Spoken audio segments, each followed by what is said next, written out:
Bon, salut les gars, c'est Lockride. Aujourd'hui, une nouvelle vidéo. Donc, on prend la suite de ce petit projet. Donc, la semaine dernière, vous avez vu le montage du cylindre. Cette semaine, au programme, montage de l'allumage et calage. Puis, montage de l'admission. Puis, j'espère pouvoir le démarrer avant la fin de la vidéo. Donc, voilà, je vous pose la caméra. Je vais monter l'admission en accéléré, je pense. Et ensuite, je vous montre le calage de l'allumage.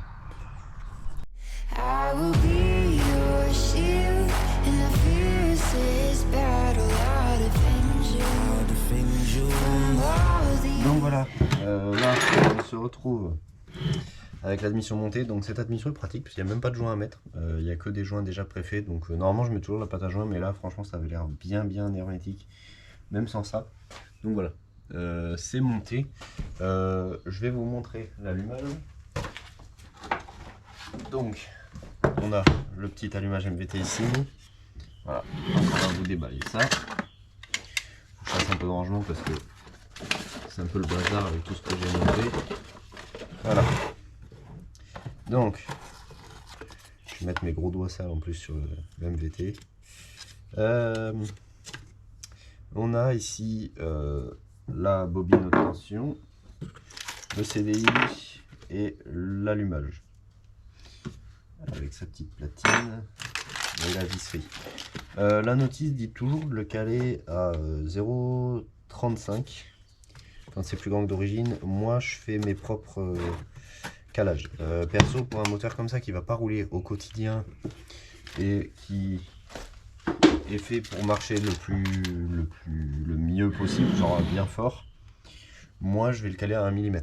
Après il faut faire des tests. Perso, je sais qu'avec 1 mm, à force de faire des moteurs, je sais que ça passe très largement. Moi au quotidien sur mon 88 H6, je roule à 1 mm d'avance. J'ai jamais eu un seul problème. Ça fait 1 an que je roule à 1 mm d'avance avec mon VTDV. J'ai jamais cramé de bougie pour ça. Donc voilà. Moi je suis rarement la notice MVT. Sauf par exemple pour le 50 MVT, j'ai mis beaucoup moins d'avance. Mais voilà. En tout cas là, on a la petite visserie qui est fournie. S'il veut bien sourire, le petit sachet. Voilà. Donc, on va avoir... Oui, ils nous ont mis des rondelles de couleurs différentes. Étonnant. Il y a 2 rondelles qui sont pas de la même couleur. Donc là on a les 2 vis pour fixer le stator à la platine. Et là on a les 3 vis de platine. Donc heureusement qu'il y en a des rechanges parce que pendant le démontage, je sais pas si vous vous souvenez, la vidéo d'il y a 3 semaines, il manquait les vis de platine étaient foirées. Donc là je vais venir prendre une petite tournevis et on va poser ce petit allumage. Je vais caler le moteur, mettre une petite cale ici, voilà, comme ça on est bien. Voilà, là il ne bougera pas. Donc je vais aussi préalablement nettoyer en nettoyant frein le vilo. Un petit peu sur mon frein, parce que comme c'est un rotor interne qui n'a pas de clavette, ça peut se décaler en glissant. Donc moi je nettoie toujours bien et je fais pareil à l'intérieur du rotor. Donc le rotor qui est là, hop, je viens ici mon petit, voilà, je fais pareil à l'intérieur du rotor. On dégraisse bien pour être sûr que il n'y ait aucune tache de graisse ou quoi qui puisse faire en sorte que ça glisse, quoi. Donc on met notre rotor ici de côté. Je vais prendre ma petite platine, je vais la mettre et ben, du coup on va devoir les limer légèrement. Bien sûr je dis très légèrement parce qu'on va pas aller, on va limer un tout petit peu celui-là et celui-là. Donc celui-là.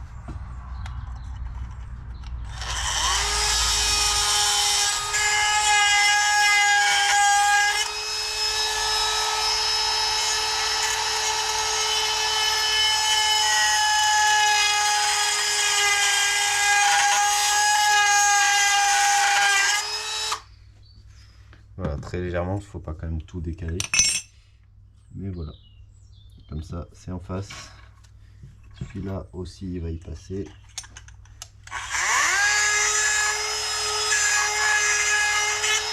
C'est l'histoire de 1 mm, mais ça passe pas si on le fait pas.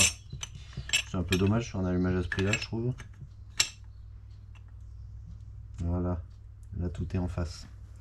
Donc du coup, après ce petit souci, on va pouvoir monter notre platine. Tac. Et tac, tout passe parfaitement. Mais bon, c'est étonnant, je trouve que ça passe pas dès le début. Surtout vu le prix d'un MVT, franchement, c'est un peu... Ça se trouve c'est le moteur qui a un décalage, mais ça me paraît bizarre. Parce que c'est pas la première fois que j'achète un allumage qui a été sur M6 où la platine a été repercée un peu.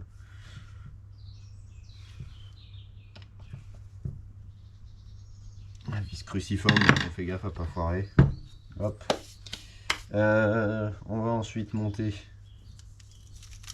notre petit stator qui va être penché du coup. C'est le petit problème de quand on reperce comme ça. Mais au moins c'est sorti direct. Voilà.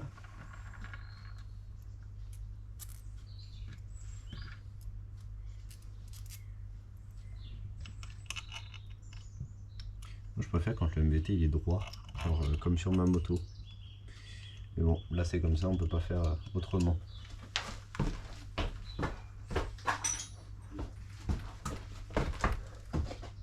Donc voilà, on va le visser au milieu.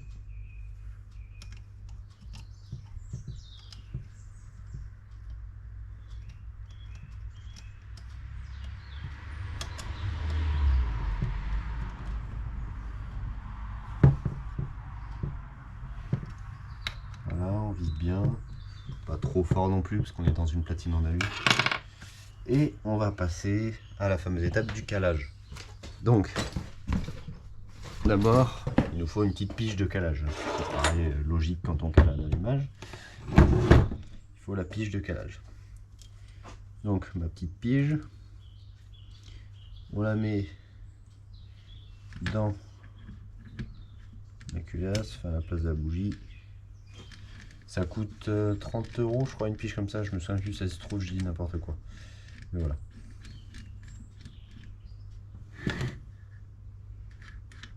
On va la mettre sur le 0. Et on va venir chercher ce qu'on appelle le point mort haut. Ah, ben, on va se mettre comme ça. Voilà. Là, on voit la petite tige qui monte. Et nous, on va repérer. Là, elle est au plus haut. Je vais venir visser ça pour plus qu'elle bouge. On va venir redescendre le piston dans le sens horaire. Voilà. Puis mettre notre calage. Donc 0,4. Voilà, on va jusqu'au 4. Moi, perso, je cale à 1 mm comme j'ai dit avant. Je vais peut-être mettre 0,8 même.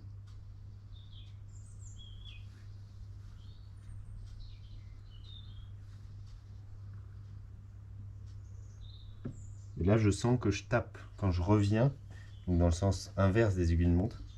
Je sens que je tape contre la pige. Là, je pense pas que ça s'entendra au son, mais moi ça fait tac.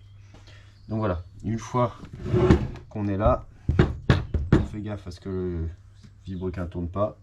Et c'est là qu'on va pouvoir aligner notre petit trait rouge au trait ici. La flèche, c'est selon comment, dans quel sens moteur tourne.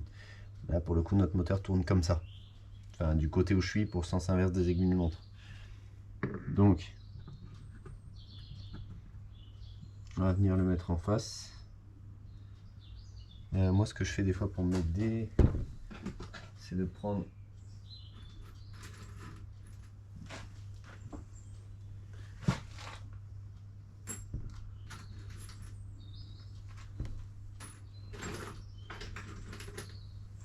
m'aider, je prends une petite vis pour tenir droit.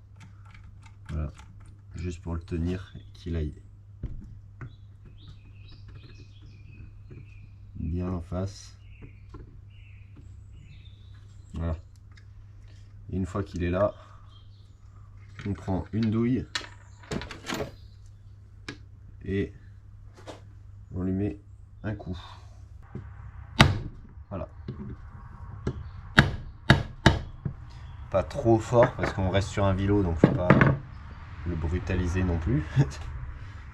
Mais voilà. Un coup et là, on vient visser l'écrou. Ah. On enlève la pige, on met le bloc piston, on visse et après on revérifie le calage. Moi je revérifie tout le temps parce qu'on sait jamais si ça s'est décalé pendant le vissage.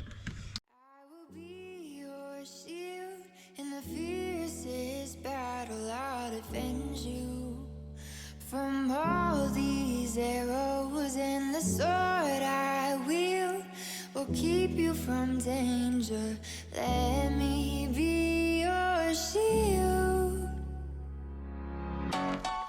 Yeah. Yeah.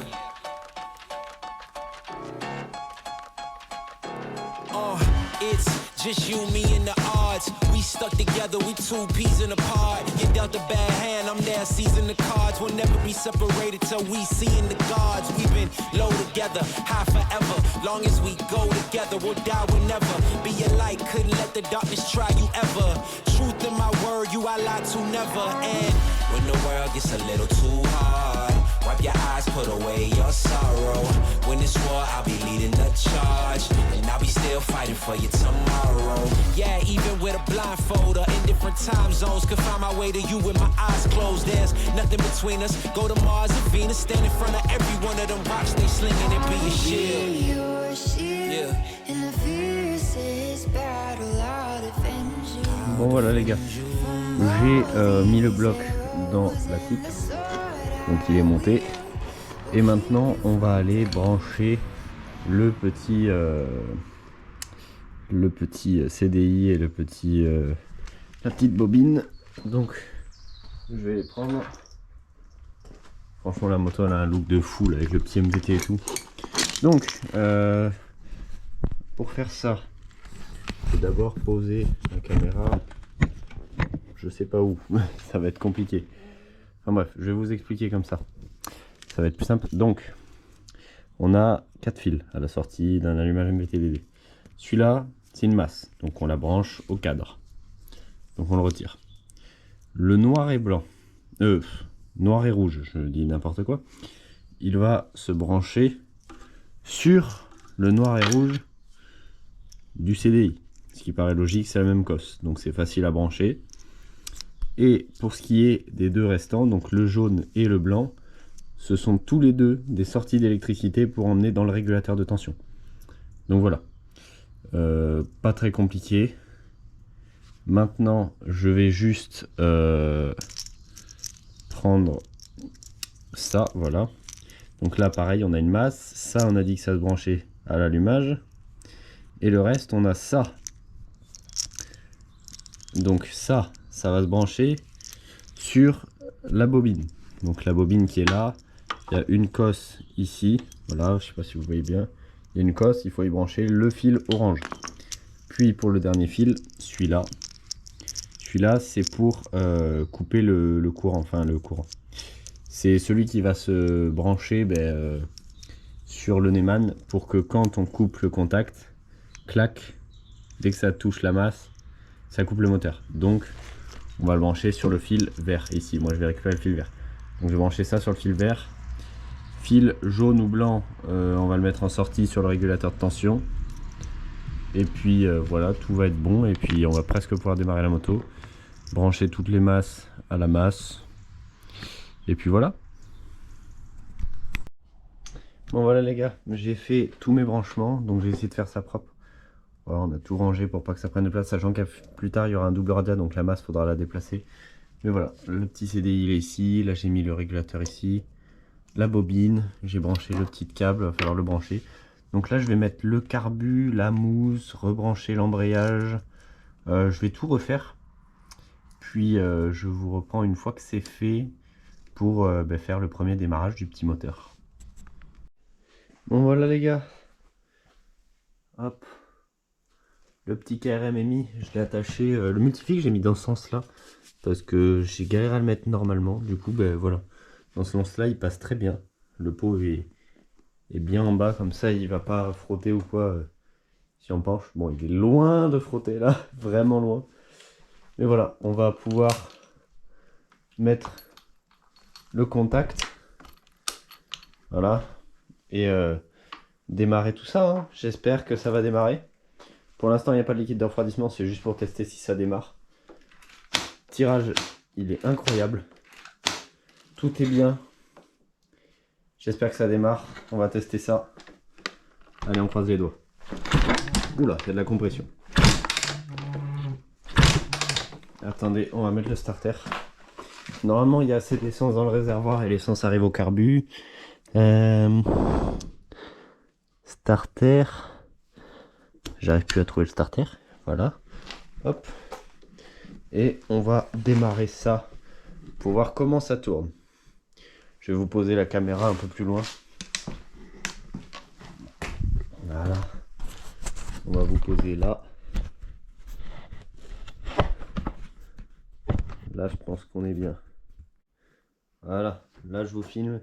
Le son va peut-être saturer un peu, mais voilà.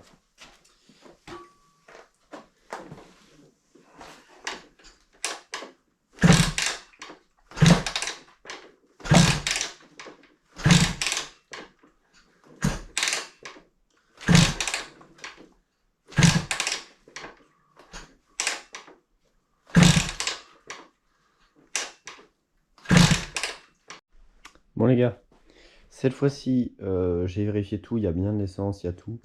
J'ai changé les gicleurs. Il y avait un gicleur de 115, ce qui est minuscule pour un 86. Et il y avait aussi un gicleur de ralenti de 32, 32, 34 je crois. Enfin, ce qui est aussi très petit. Donc là, j'ai mis un gicleur de ralenti beaucoup plus gros. J'ai mis du 45 si je me trompe pas. Et en gicleur principal, j'ai mis du 152.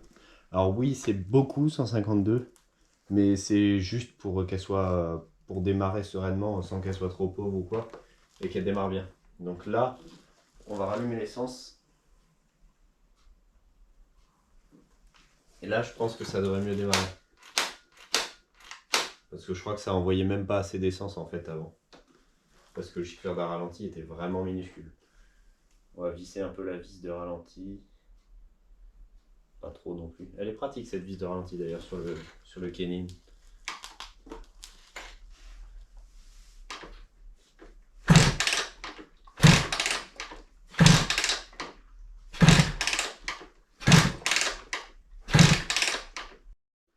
Bon les gars, je pense avoir trouvé le problème d'où il venait. C'était la vis de ralenti, je pense, qui était trop vissée. Du coup, on va essayer de démarrer ça. Désolé, mes mouvements sont un peu limités parce que j'ai mal à des côtes. Parce que je suis parti une semaine en snowboard et je me suis cassé la figure, j'ai des côtes déplacées. Donc, enfin, qui ont été replacées, mais j'ai mal. Donc c'est pour ça que je me déplace bizarrement.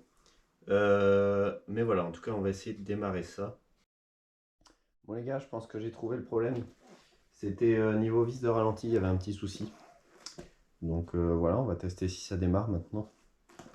Normalement, tous les sens arrivent, tout ça.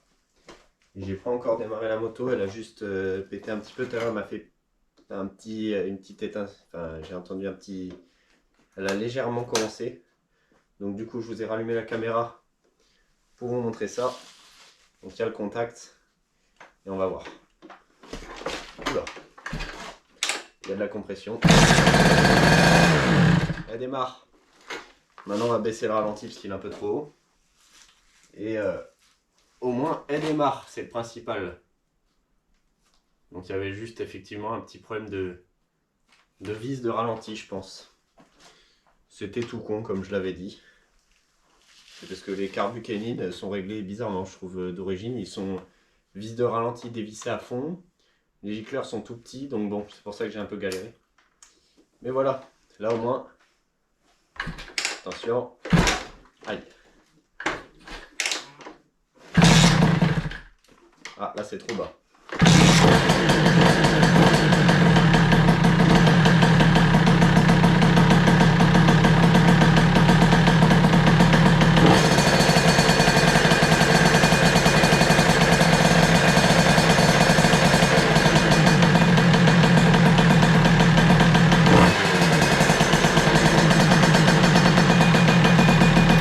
Bon voilà, au moins la moto démarre.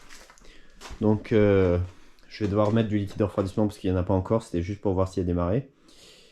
Et puis moi je vous dis à la semaine prochaine, on roulera avec la moto, on fera les réglages, on va voir comment ça marche. En attendant je vais faire les rodages à l'arrêt, donc les pré-rodages, tout ça. Puis après, prochaine vidéo, on ira la régler tranquillement. Donc voilà, c'est la fin de cette vidéo. La moto démarre, ça finit bien même si on a eu quelques galères. Et puis voilà, moi je vous dis à une prochaine. C'était Lock Ride, ciao.